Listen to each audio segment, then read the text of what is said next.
नमस्ते। आज मैं आपके सामने एक नई कहानी लेकर उपस्थित हुई हूँ। कहानी का नाम है नाई की ना समझी। तो जो लोग मेरे चैनल पर नए हैं वह मेरे चैनल को सब्सक्राइब कीजिए।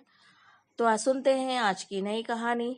मणिभद्र नाम का एक सेठ था। उसको व्यापार में जो भी लाभ होता था वह उससे दीन दुखियों की सहायता करता था। अधिक दानशील होने के कारण उसका धन समाप्त हो गया। वह सोचने लगा, निर्धनता एक पाप है। निर्धन व्यक्ति का परिवार भी दुखी होता है और आशा लेकर आने वाले दीन दुखी भी निराश लौट जाते हैं। ऐसा विचार करके मणिभद्र सो गया। रात को उसने सपने में एक साधु को देखा। साधु ने कहा, सेठ, मैं तुम्हारे पुण्य कर्मों का कमाया हुआ खजाना हूँ। सवेरे में तुम्हारे पास इसी रूप में आऊंगा। तुम मुझे डंडे से छू देना। मैं रुपयों का ढेर बन जाऊंगा। इस तरह तुम धनी बन जाओगे। इससे तुम्हारी निर्धनता दूर हो जाएगी और तुम दीन दुख की सेवा कर सकोगे। सवेरे हुआ, सेठ एक नाई से हजामत करवा रहा था। तभी स्वप्न वाला साधु उसके सामने आ गया। सेठ ने डंडे से उसके सिर को छुआ। तुरंत ही वह धन का ढेर बनकर गिर गया। सेठ ने धन को समेटकर कमरे में रख दिया। फिर हजामत बनवाकर अन्य कार्यों में लग गया। इधर नाई ये सोचता हुआ अपने घर को चल दिया। अवश्य ही साधुओं में कुछ चमत्कार होता है।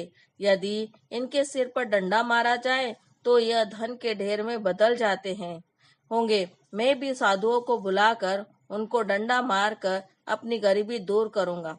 नाई घर पहुंचा। उसने अपनी पत्नी को सेठ के घर की सारी घटनाएं सुनाई और कहा, मैं साधुओं को भोजन का निमंत्रण देने जा रहा हूँ।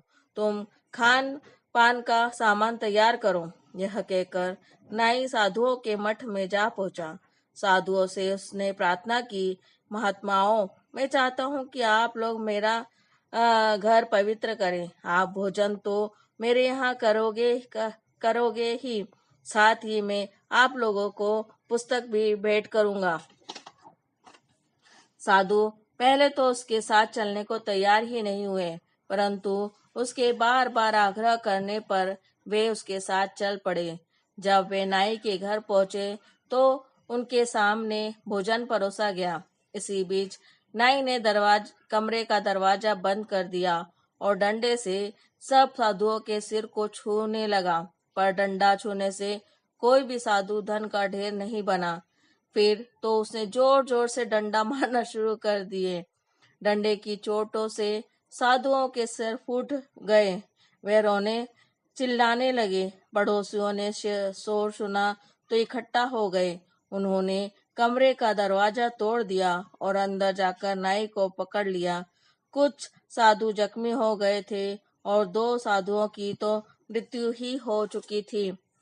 लोगों ने पुलिस को बुलाया। पुलिस नाई को कैद करके ले गई। नाई पर हत्या का अभियोग चलाया गया।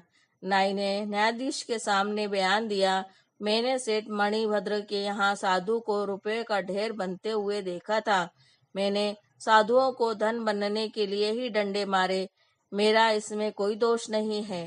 तब सेठ को भी न्यायालय में बुलाया गया। सेठ ने पूछा, क्या तुमने कोई साधु मारा था? सेठ ने सारी कहानी कह सुनाई और बताया, जो साधु मेरे पास आया था वह तो मेरे पुण्य कर्मों द्वारा जमा किया गया खजाना था। मैंने किसी साधु को नहीं मारा। यह सुनकर न्यायाधीश ने निर्णय लिया, इस न्याय ने बिना ठीक देखे, बिना ठीक समझे और बिना ठीक परखे साधुओं को मारा है। इसीलिए ये हत्याओं का अपराधी है। फलस्वरूप इसे फांसी का दंड दिया जाता है। अंत में नाई को फांसी हो गई। बच्चों, आज हम इस कहानी से हमें यह सीख मिलती है कि जब तक किसी काम की सच्चाई को सोच समझ कर परख ना लिया जाए तब तक उसे नहीं करना चाहिए। धन्यवाद।